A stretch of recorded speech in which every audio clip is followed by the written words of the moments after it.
so there will probably be bell ringing. Try not to let that disturb you.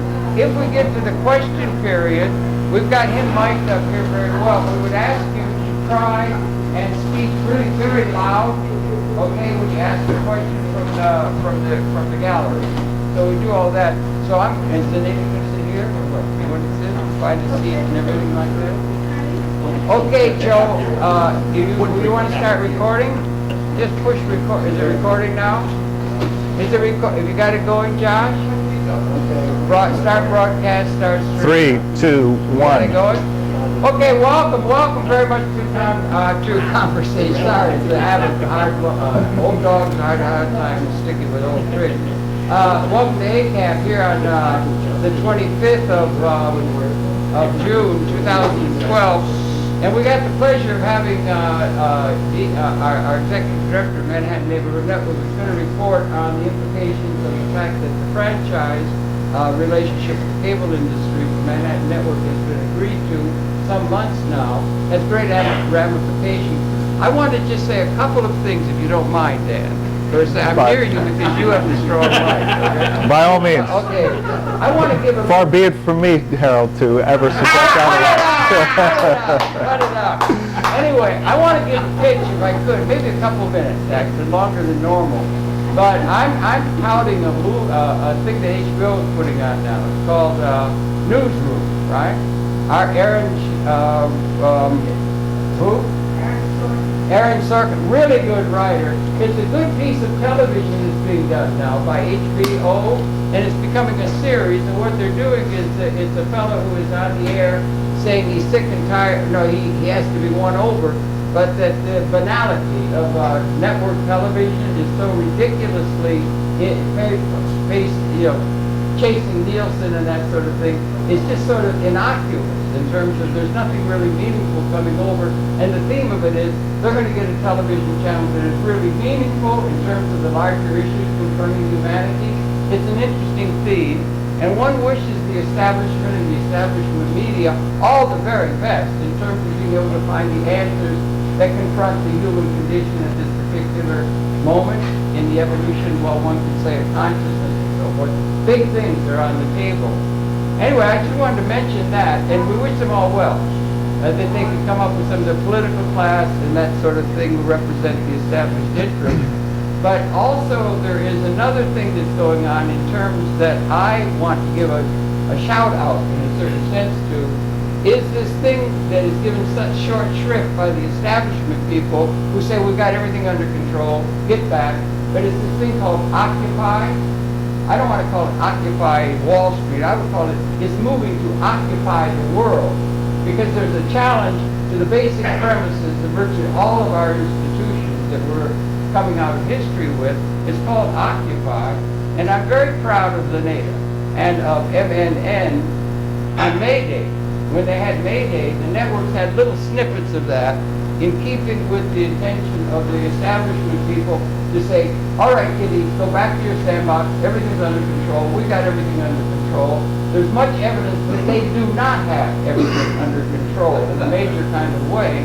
And where that's going to come out, it's reflecting the importance, possibly, of the people which are reflected in the Occupy movement, which in media terms is representative of Manhattan Neighborhood Network and the other public access facilities across the country, is going to emerge in major proportion and importance in terms of addressing the really big issue that the established, all the king's horses and all the king's men of all the institutions have not been able to come up with an operating manual for Spaceship Earth. If anywhere it's going to come from, it's probably going to come up more out of public access, much more than it has been seen in the past. I just want to give a plug for public access in that vein. One shout out I want to give to Joe Barton and his lovely wife, Paula Gloria, who have won a major victory against the legal system up in upstate New York, near Woodstock. And it's a step along the way that also begins to touch in upon some of the mortgage fraud and some of the much larger issues in terms of what the situation of the world is encountering now. So all of that said, let me introduce our executive director, been there for a long time, understands the implications. let's give him a careful hear. He's going to present a presentation. We're going to get questions as many as we can in. He's got a tight schedule. He's got a couple kids waiting for him at home. So let's introduce and give a warm welcome to Executive Director of Manhattan Neighborhood Network, Dan Coughlin. Thanks for coming.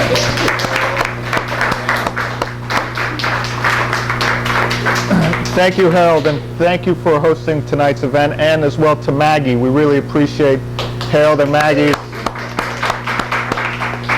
wonderful hospitality. And also, I'd just also like to thank Zenaida Mendez, the External Affairs Director for Manhattan Neighborhood Network, for all her work. Harold mentioned in particular Occupy, and Zenaida has really spearheaded working with colleagues in the Occupy Wall Street movement. They have a wonderful new show every Thursday morning at 9 a.m. and it's kicked off, and they're flying just like all of you as eminent producers now, and so we're really pleased about that, as we are with all of our producers. And just to echo what Harold said, and from me, from a personal point of view, I love this job. I love coming to work at MNN every day. I know Zenaida does as well. And one of the reasons I love the job is because of the extraordinary richness and diversity of MNN. There's 12 to 13 different shoots every day at MNN in our 4 studios, with an extraordinary diversity of people, of views, of activities, of interests, and it's such a pleasure for me to come to work every day and meet all of you and your colleagues at MNN. And I think it's such a treasure that MNN exists on this planet, exists in New York City. It's a way of pulling everybody together in a unified mission, yet at the same time recognizing that our strength comes from a diversity of people and a diversity of views, and that's so important, as particularly in this day and age, as Harold is talking about the crisis in the world. So it's a real pleasure for me to be here today. Sometimes I come here and I talk about the national picture or what's happening nationally. Sometimes I come and talk about some local city politics around franchising, but today I wanted to let everybody here know specifically what's going to happen at MNN over the next year or so, over the next 9 months to a year, about what the steps are that we're taking to try to strengthen MNN public access and to strengthen the programs that you do every day. So first of all, I'll just start with this slideshow, and then we'll take a few questions. Just want to let you know a few fun facts about MNN. Talk about the diversity. Last year in 2011, MNN aired 13,331 hours of locally produced, what we call locally produced non-repeat programs. That's just a phenomenal amount. And that truly makes MNN the single largest broadcaster of original content anywhere in the world. It's a phenomenal achievement. And I don't know, it's very hard, as you can imagine. I don't know how our team or staff even gets anything on the air. They have 80 to 90 tapes every day they have to deal with. You all are very understanding and patient with us as we do that. But it's an extraordinary array of viewpoints and of programming that is unmatched anywhere in the world. So that's pretty extraordinary. And also at the same time, MNN is the largest now community media facility in the U.S. Whether it's print, TV, or radio, we're larger now than the Pacifica stations. And again, that's a real testament to the amazing work that's going on. And it also means a responsibility for all of us, I think, for all producers, for all staff, for the entire MNN community, to really take on that responsibility, to be ambassadors for MNN, to be ambassadors for public access TV, to really focus on the work that we do, to do the best job that we possibly can do, because we really are ambassadors for this great movement. And so with that extraordinary achievement, it's important to remember that comes that responsibility, I think.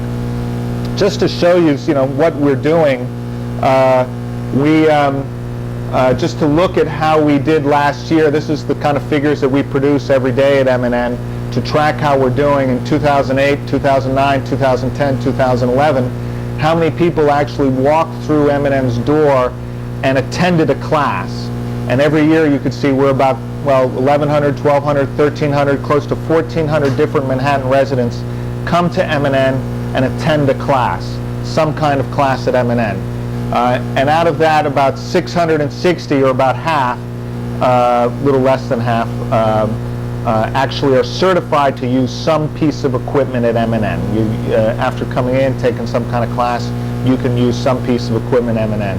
And really, I think that makes M&N, I don't think there's a larger media education institution in New York City. Yes, there's NYU and Columbia and CUNY, and they all do a fantastic job, but I'm not sure that there's any institution that serves as many people as that in terms of education and teaching folks about how to produce media, how to use media equipment. So that, again, that's a really wonderful achievement.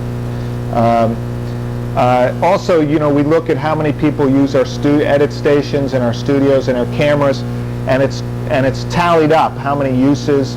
I know some of you go in, you have to register, you have to book the facility, and then we're able to analyze, well, how many people use this facility every year, and we actually count up the hours. And you could see last year we had about 99,000 hours of the usage of M&N equipment, whether in the studio or the cameras or the edit stations, which again is a phenomenal amount of time, and again, just a testament to the kind of service that M&N does provide.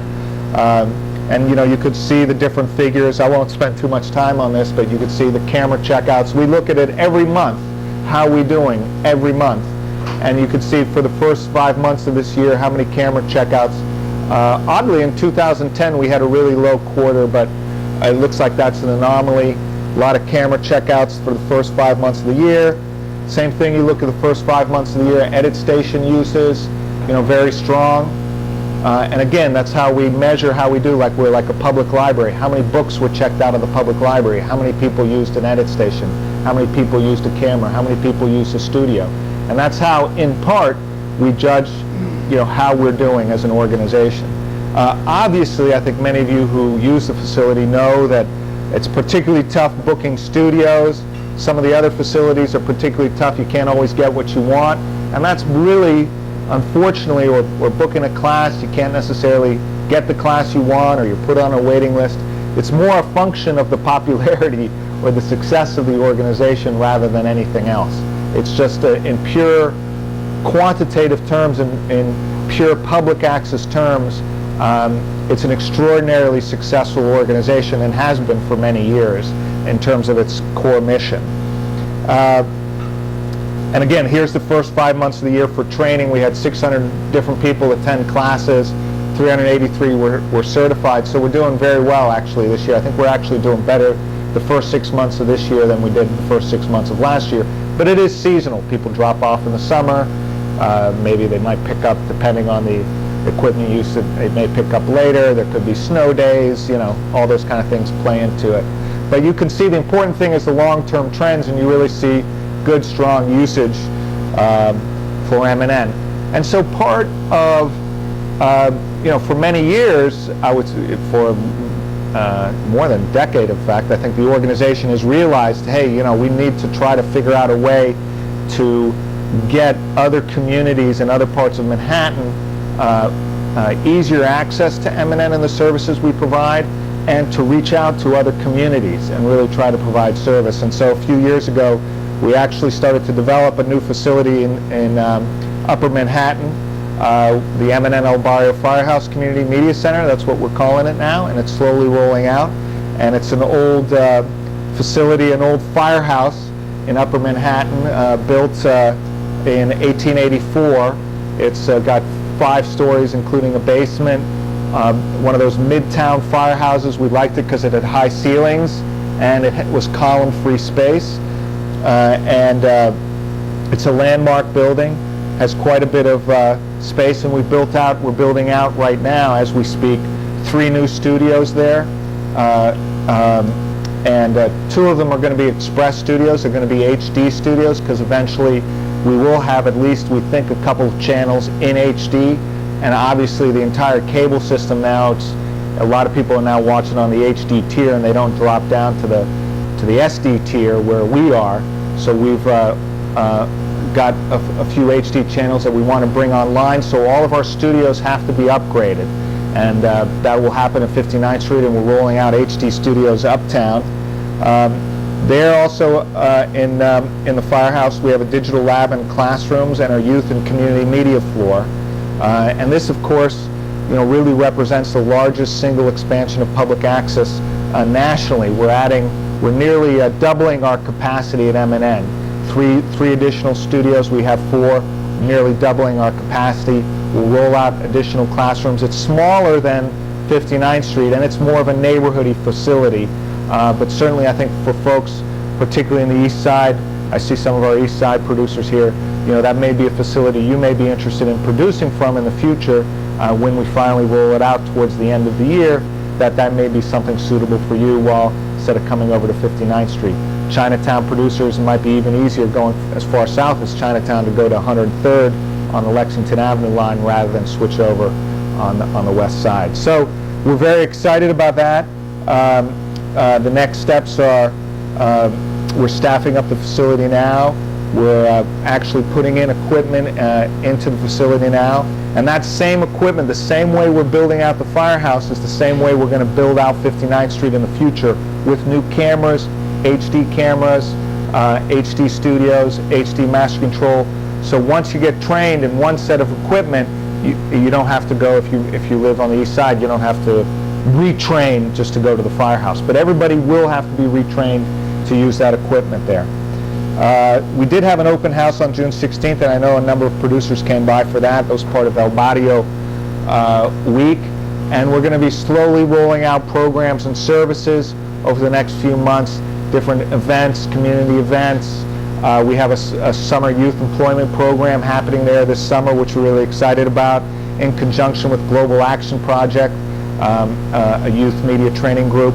And so that center is really moving forward. But it is step by step. It'll take a while. I know a number of folks have inquired about that, but I would suspect at the end of the year it'll be more up and running and fully operational, but it will take time. We are taking it one step at a time. We're not going to just rush out. We have equipment to test, equipment to put in, make sure the facility is running really well, and we'll be opening one step at a time that facility in the months ahead. So we're really excited about that, and we think it's a really big step forward for M&N and public access to have this additional facility. The key thing that we're going to do for 2012, and I've mentioned this, is really upgrading our facilities, upgrading our technical capacities more than anything. And one of the key steps that we want to do is we want to create a virtual M&N. We want to do put M&N online, and you see that in different ways already. But one of the first ways we want to be able to create and manage online accounts that you can have your own password and your own member name, and you can log on to M&N's website and you can book some studios, you can reserve equipment, sign up for a class, upload video. Some of you are already uploading video right now on our FTP site instead of dropping off a tape. And we even want to try to get in a facility where you can point and archive your online video.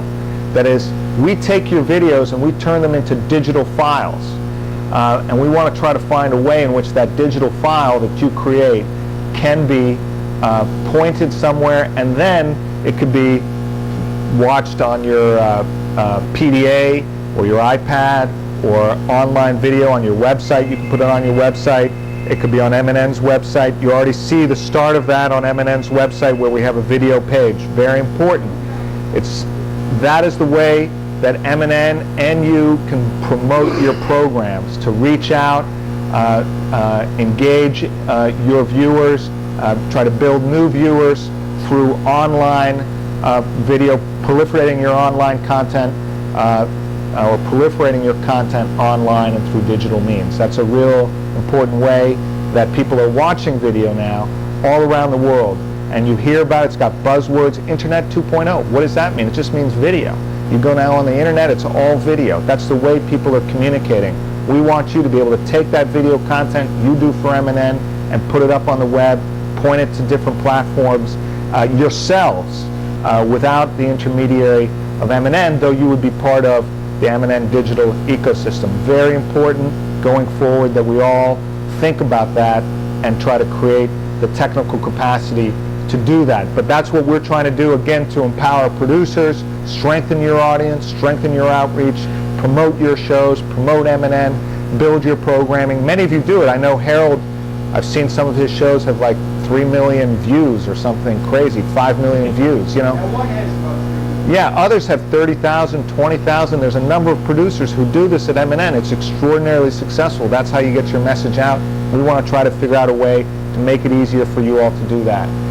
So we want to, you know, embrace this digital media revolution. We want to empower producers and strengthen producers to promote your shows much better, more effectively. And so we want to kind of create online accounts, and hopefully, you know, we're going to try to roll that out by the end of the year. All this we're trying to complete by December 31st. The rush is on. We're building out actually this database that you all don't necessarily see it, but we actually have a big database at M&N where I produce these numbers. When you book a studio, it gets logged in and the data is inputted, and it's a fabulous system, and it's an open source system that we've built. When I came in, we started to build it, which means it's not proprietary, that many different access centers around the country are helping to build this database that producers around the country will be able to use in this same way, that you can sign up for a class online, book your class online, etc. And it's called, it's based on Drupal, which many of you might be familiar with, which is an open source database system. And we are leading a movement of other access centers in Austin, Texas, elsewhere around the country, to build a end-to-end digital media management system that keeps community media at the forefront of technological change and allows centers across the country to sustainably fulfill their mission in a rapidly changing environment. We have to be part of the digital media revolution. We have to understand that's the way people are wanting to view your programs, to show programs, to deal. And if we don't adapt and create and make sure that M&N and all of us are adapting to that environment, we will obviously go the way of dinosaurs.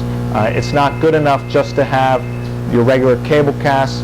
Obviously, we're strengthening that with HD, but you got to go and embrace this digital media environment, and we want to help all producers be able to do that much easier. One of the ways we're doing this is with our web streams. You've probably noticed that we've rolled out some new web streams, and you know, it's been some ups and downs with them, but generally speaking, they're doing quite well. We want to enhance the functionality and the robustness of the web streams.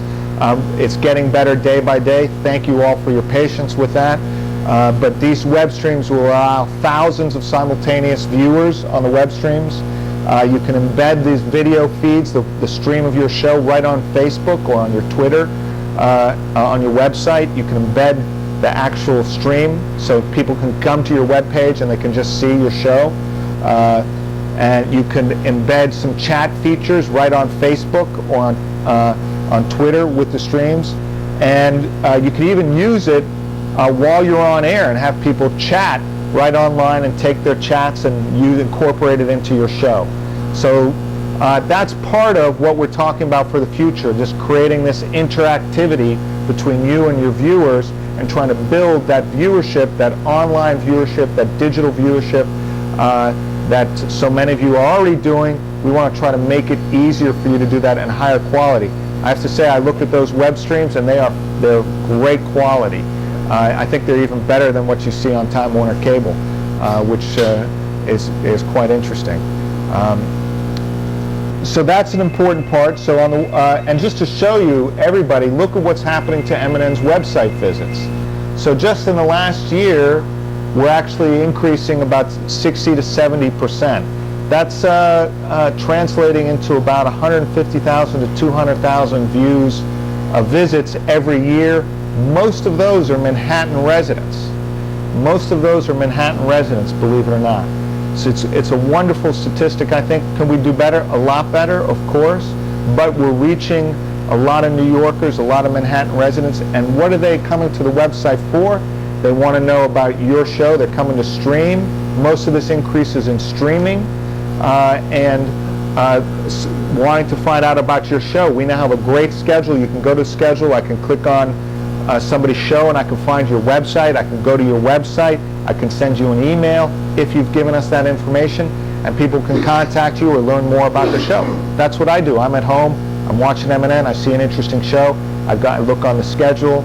I look for if hopefully the producer has a website, and then I can click onto that website, and boom, you as a producer are taking advantage of this ecosystem. You want to be part of the M&N ecosystem, and as part of that, we're rolling out these social media classes. There was one this past week. I think there'll be another there'll be 3 more this summer, just to help all of us create that digital ecosystem so that we're really trying to promote our programs and get more viewers and strengthen not just your show, but strengthen M&N and public access for the future. And I know there's some folks here who really specialize in streaming and do a great job, and you can see how absolutely revolutionary streaming is, particularly with the Occupy movement. What they were able to do on streams was really phenomenal.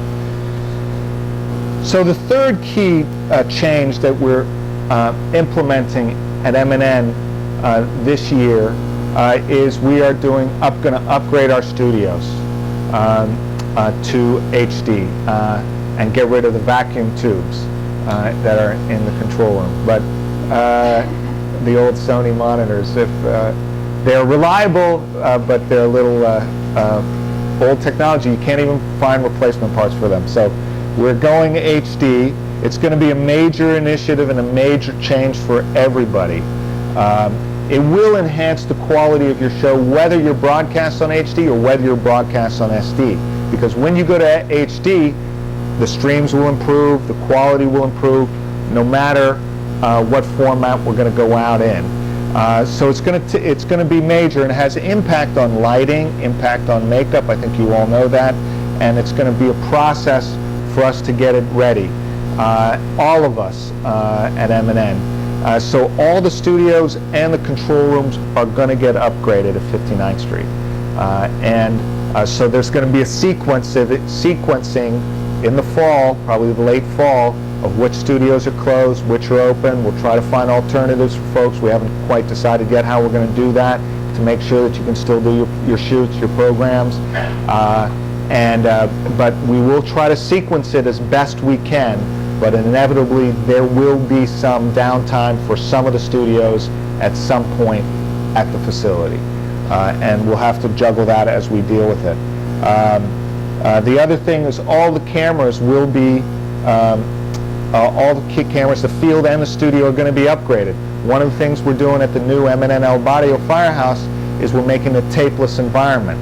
That will be all tapeless. The industry is moving tapeless, as you all know. 59th Street will have the tapeless functionality, and we still will hold on to tape. No need to have heart attacks right now.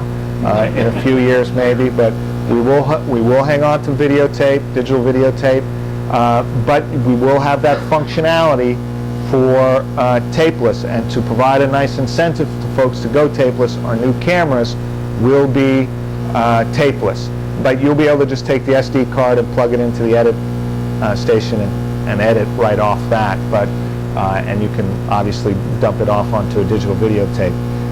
But we are going to be replacing all the studio cameras and having additional field cameras. There'll still be older field cameras available for those who want to check out. We're not getting rid of all the field cameras.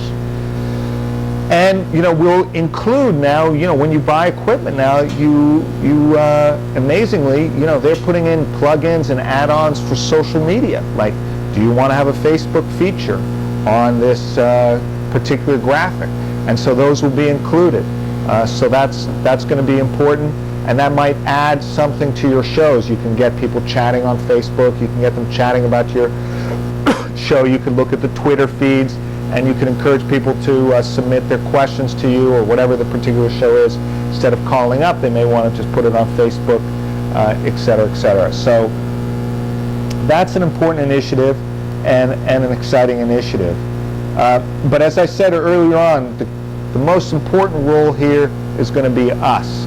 MNN is only the sum of all the parts. And a key part of MNN, a key part of public access are producers.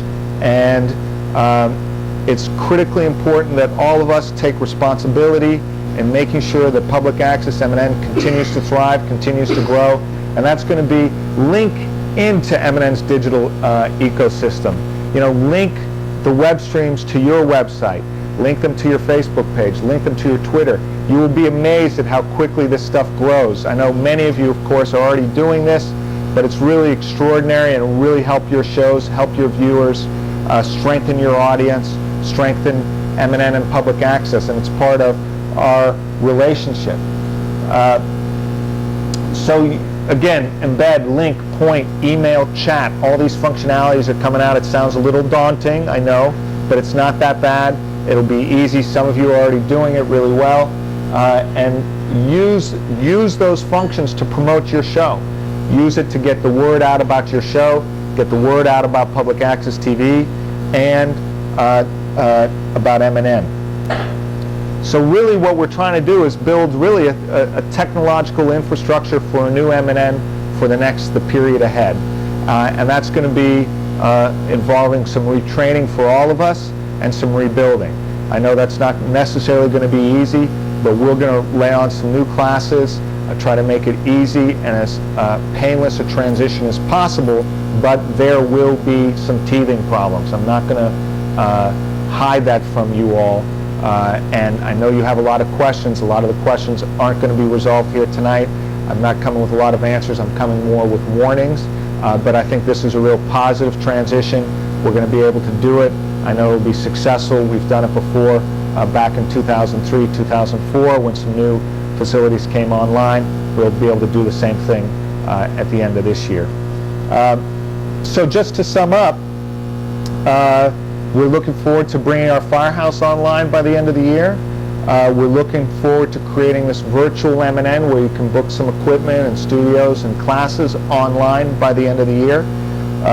We're looking to enhance and continue to enhance our streams, and we're really looking forward to doing the HD upgrade this year. It's an ambitious goal.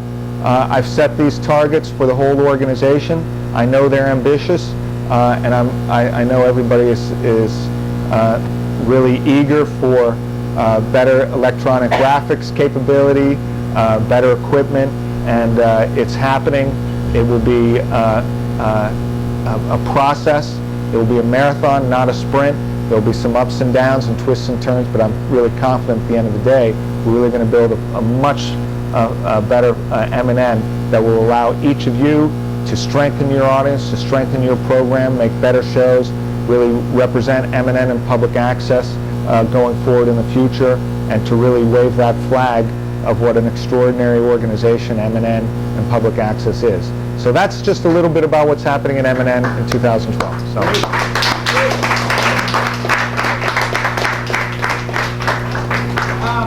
I'll ask you a quick question. Dan, MNN and public access is destined to become much more important than it has been.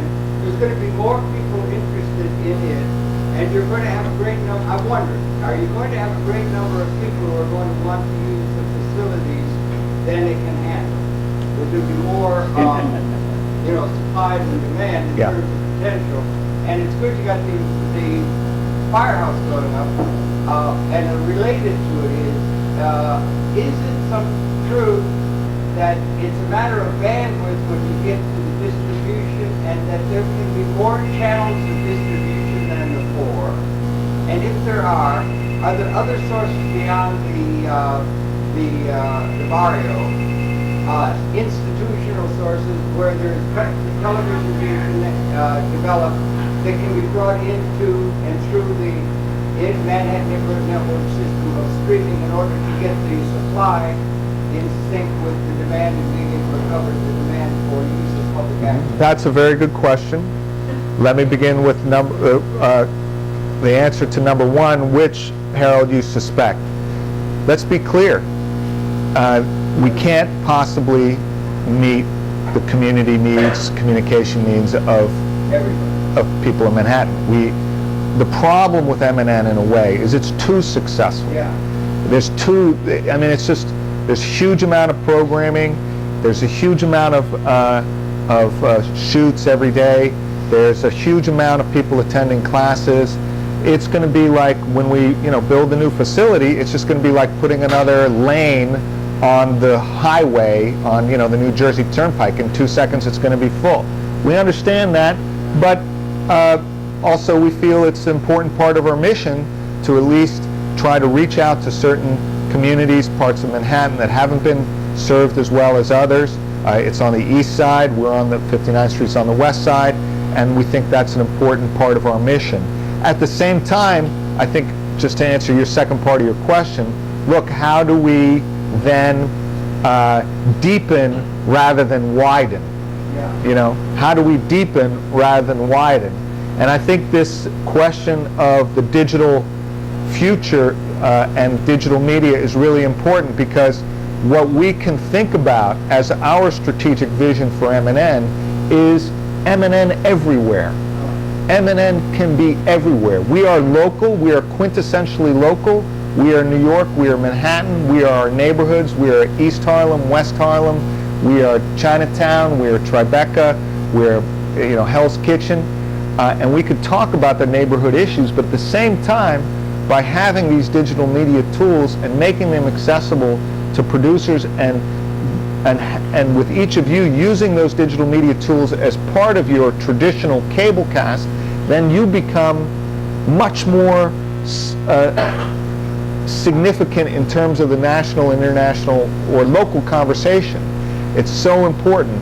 So I do believe that we can deepen, we can try to find other outlets or partners within Manhattan to deepen those relationships, and so that we're now reaching in ways that we haven't been able to reach before, and maybe we can really develop that. So, what about the expanded capability of digital 4 channels to become 12? In terms of we look ahead, they're exponential increases in capable bandwidth. You have more bandwidth, more distribution capability, so you can make more room for a niche for somebody who might have really important idea out of the people.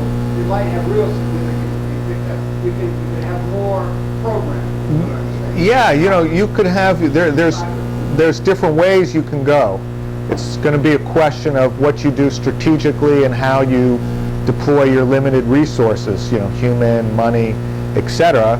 One of the things, there's many different options on that question.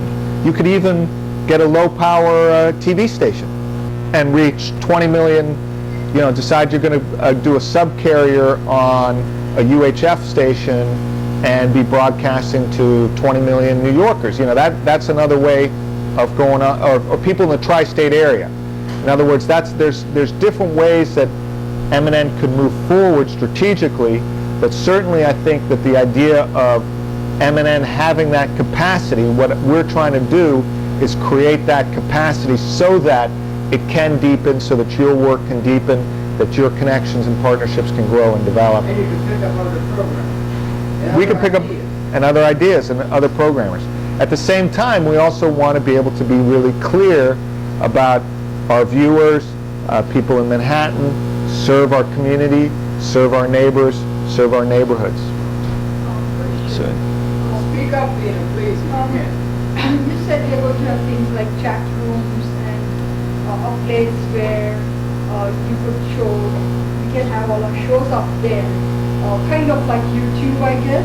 Would it be under mnn.org or would it be mnn.tv? Would it be another thing?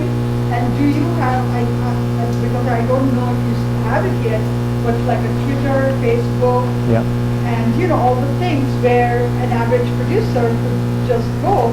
I mean, you could send out information to all producers via Twitter or Facebook.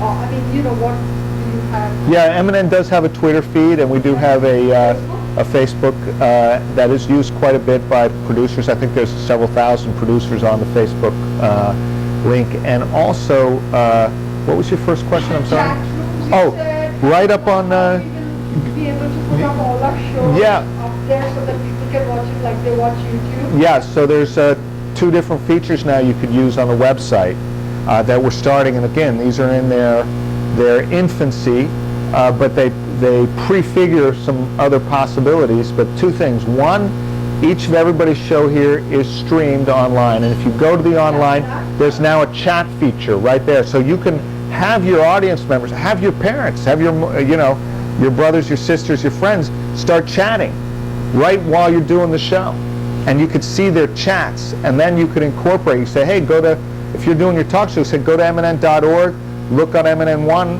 and start chatting, and I'll take your questions. Now, we have it uncensored right now. We're not blocking anybody. There may come a time where it's not, there could be a lot of stupidity, but try that feature out for your show. Try, Casper, you may have some insight into this, but you can go right now and tell your viewers to go chat online, and you can embed that feed right onto your website, into your Facebook page right now. And it shows you right how to do that online. Casper, did you? I've been streaming for various channels down to their streams. Now, how would you be different from them? Like, them user doesn't have right now any, commercials like YouTube does. You don't have, if you're not paying for the extra monthly or year account, if you go by that route. Would MNN or would the individual producer? With the individual streamer of your, you're going to be building that server up for lighting. We don't have commercials on our streams, so we just pay a monthly fee, user fee. So there is a Yeah, for us, yeah, for MNN. But that's what MNN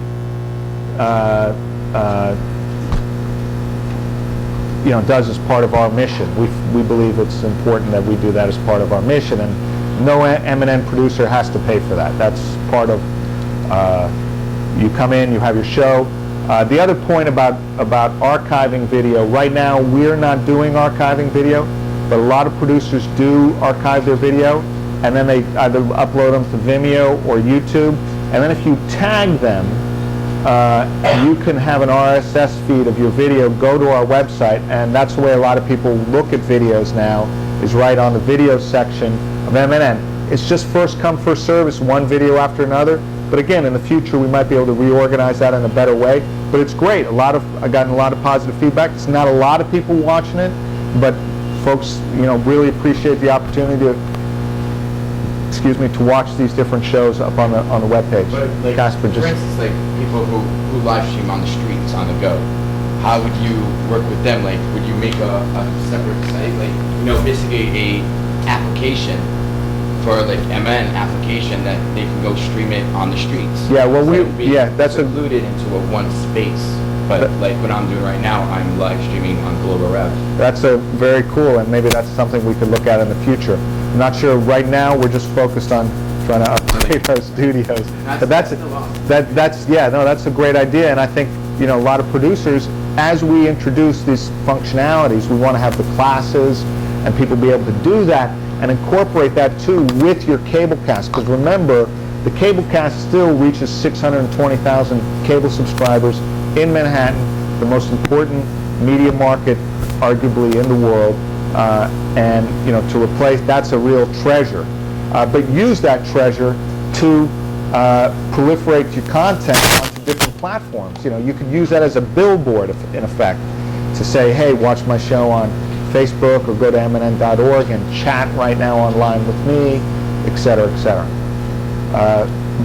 Sorry, you had your hand up there. Will we get stats on these individual shows streaming? Who's so that we know the numbers? We don't have any numbers, MNN numbers. Yes, you do actually have the number of viewers right now online. So when you go to, that's right, it'll show you. Yeah. Okay, I have one quick question. Yep. Yep. When professionals come on board, this is about the quality of the productions. When professionals come on board to work on the crew, I talked to tonight about this. I'm having a hard time getting them tested out, which is something that apparently that could be done, but in reality doesn't happen. Very hard. And but that's a real problem in keeping up the quality when I'm having, when professionals are coming in to volunteer their time to do this work. And is that also going to be a problem when we go to HD? Is the problem going to be solved, in the simpler format we're in now and also in the larger format? Yeah, we'll roll out some classes around testing out for sure, and there'll be, or not classes, but opportunities to test out. And I'll certainly look into the issue of trying to create it much easier for people to test out right now, and I'll definitely take a look at that. Barbara? I know you've been sort of experimenting with uploading to your FTP server, but it's only for people on weekly shows. Yeah. When do you expect that to open up and eventually get to all of us who want to be able to upload our shows and we don't have to drop off tapes? Yeah. We're working on it step by step, just like everything we're doing. We want to make sure that it's effective and works and all the kinks out. So really, I think we're even still calling it a beta version. I think the tech guys are still calling it a beta version. But and actually, we just upgraded the file size that you can go from 850 meg to 1.5 gig. So we've doubled the size, so you can send in up to a 1.5 gig. I don't have a specific answer for you, but it is happening. I can't get you a date. I can tell you it's in the works. We'd love at some point to get everybody in FTPing their shows. I mean, how much space on your server have you allocated for uploading of shows? We have a lot of space. We have plenty of space. Because what happens is we actually end up deleting after a while. We don't hold on to the digital files forever. We keep them for maybe 2 weeks. So there's space. Rebecca, did you have a question? You may have already answered it, this question, but is right now the limited capability or maybe will in the future to have a show that is live but outside of the studio?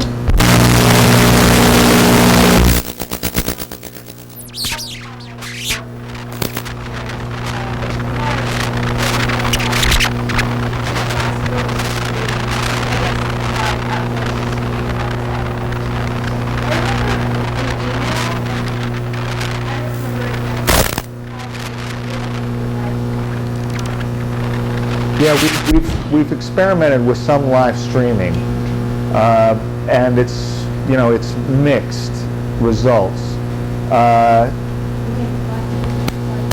Live streaming outside of the studio, yeah, like having a live event, covering an event through the stream through the local internet connection at the hall or the venue where the event was. The quality's mixed. Right now, we don't have any plans to do that, but as technology evolves, that may be able to happen. And I just saw a very cool system, which I think some of the broadcasters are adopting. And just want to give a shout out to Collier Clark. Collier, welcome. Nice to see you. Welcome to M&N. Welcome to ACAP, and so good to see you, Collier. We're getting from our press show. We could look for fairy tales from the booth.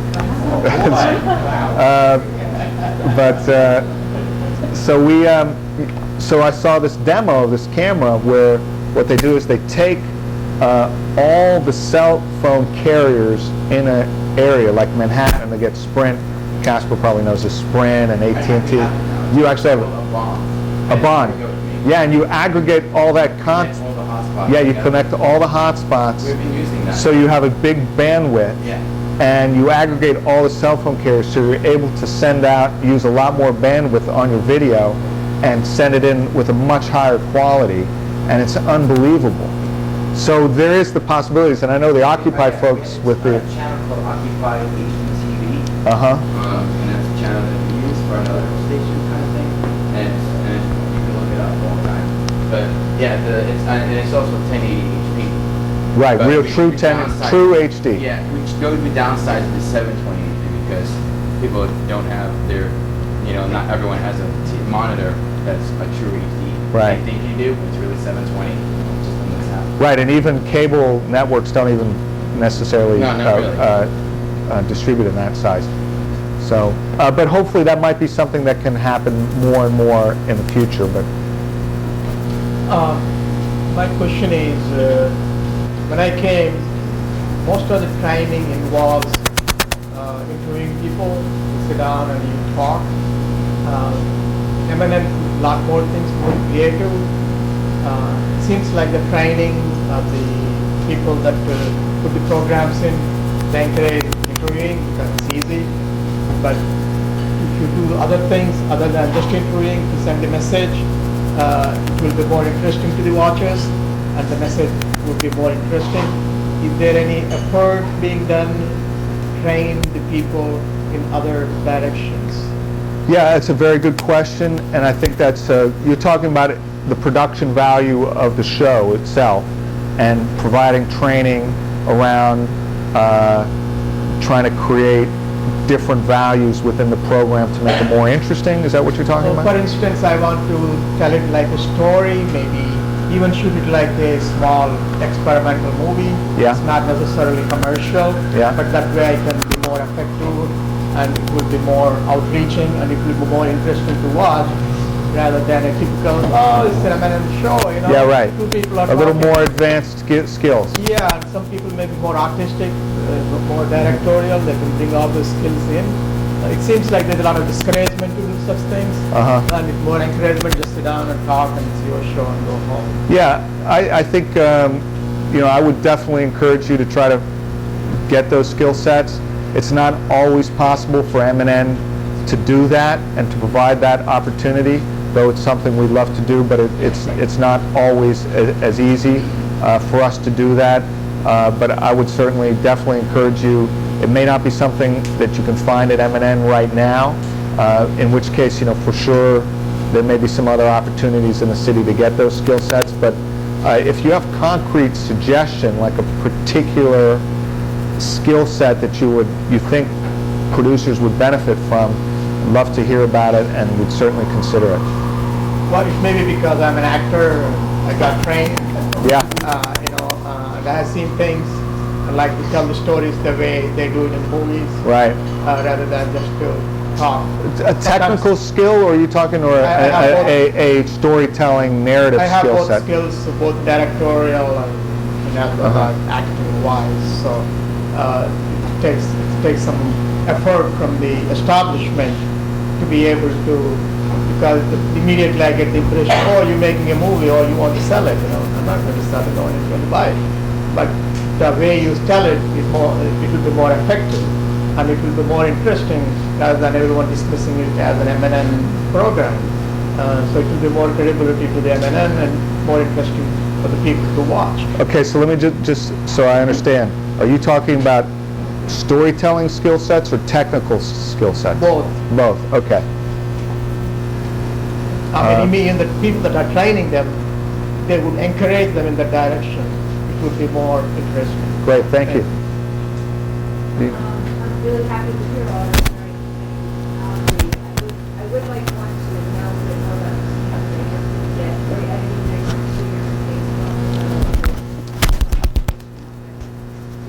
Yes, and I think you bring up a really good point in that. I think what you're really saying is that we want to see more of the quality. We have all the technical stuff, but there's a quality and atmosphere that we would all like to see sort of raised a little higher.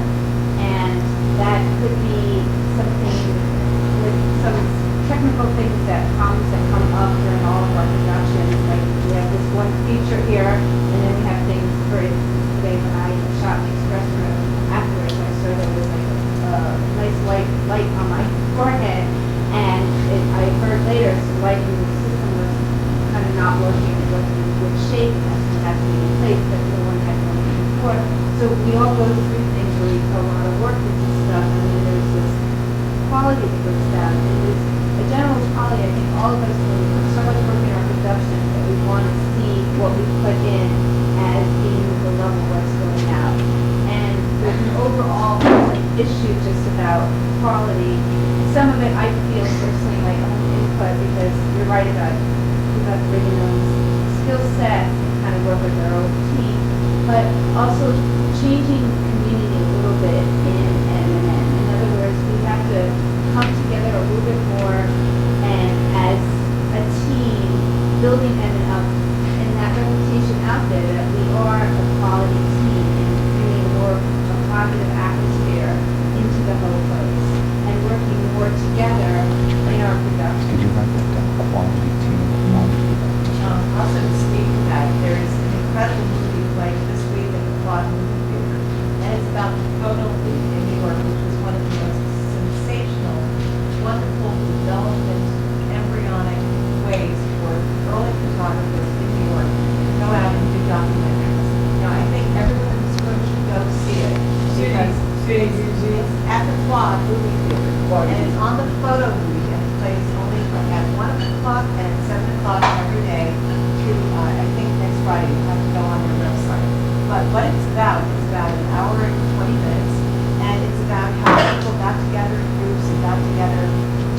projects, for example, the kind of documentary photography of Harlem and the housing that existed and in the 1930s and 40s before finally veterans coming back from the war brought the skill sets of having worked shooting the kind of things that happened in World War II, these battles, and they came back and they added all of this to the mix.